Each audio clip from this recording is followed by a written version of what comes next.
I'd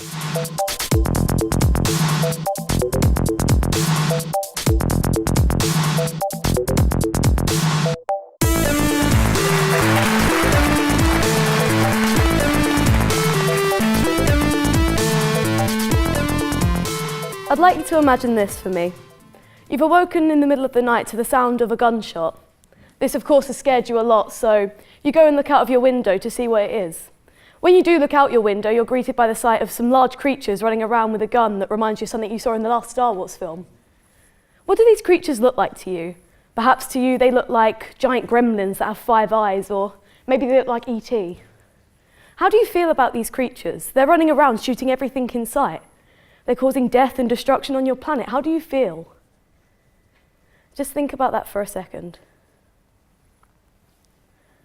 I asked you to imagine this because with a discovery as big as extraterrestrial life, all we can really do is imagine what would happen.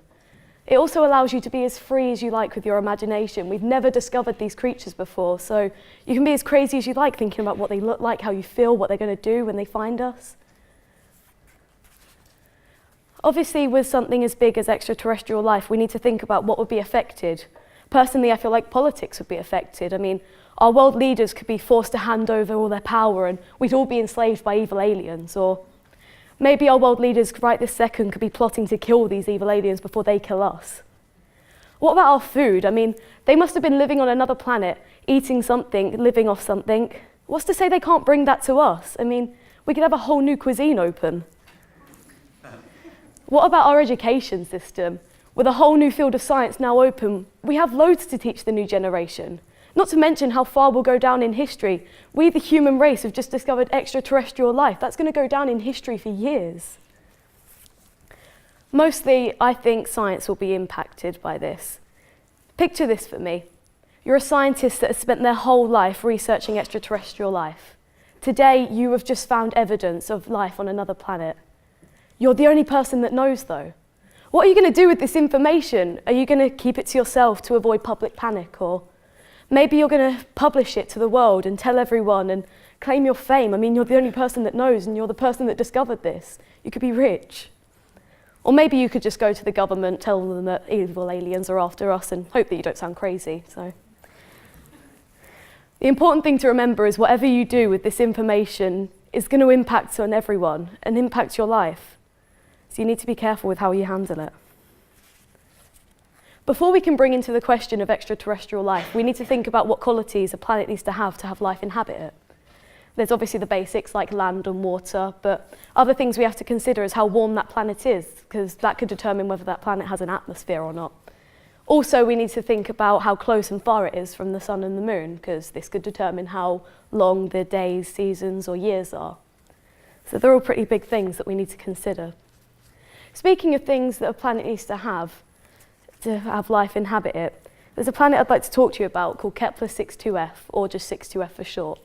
Scientists have found it in the Kepler 62 solar system, and they think that there could be life inhabited on there. It's 1,200 light years away from us, 40% bigger than Earth, and scientists think it could be warm enough to have an atmosphere.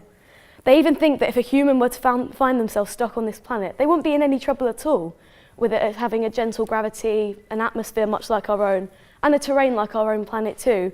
A human wouldn't be in much trouble at all if they were stuck on this planet.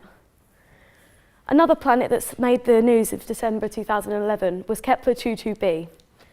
Although we can't really say much about this planet because it's so far away, we need to discover much more technology and develop our telescopes a lot more before we can even research this planet. But even though we can't confirm this, it's just all put together to show how close we are to discovering whether we're alone in the universe. I'd like to talk to you now about an astronomer called Stephen J. Dick. He has spent his whole life researching the topic of extraterrestrial life. He has many books and many theories on them.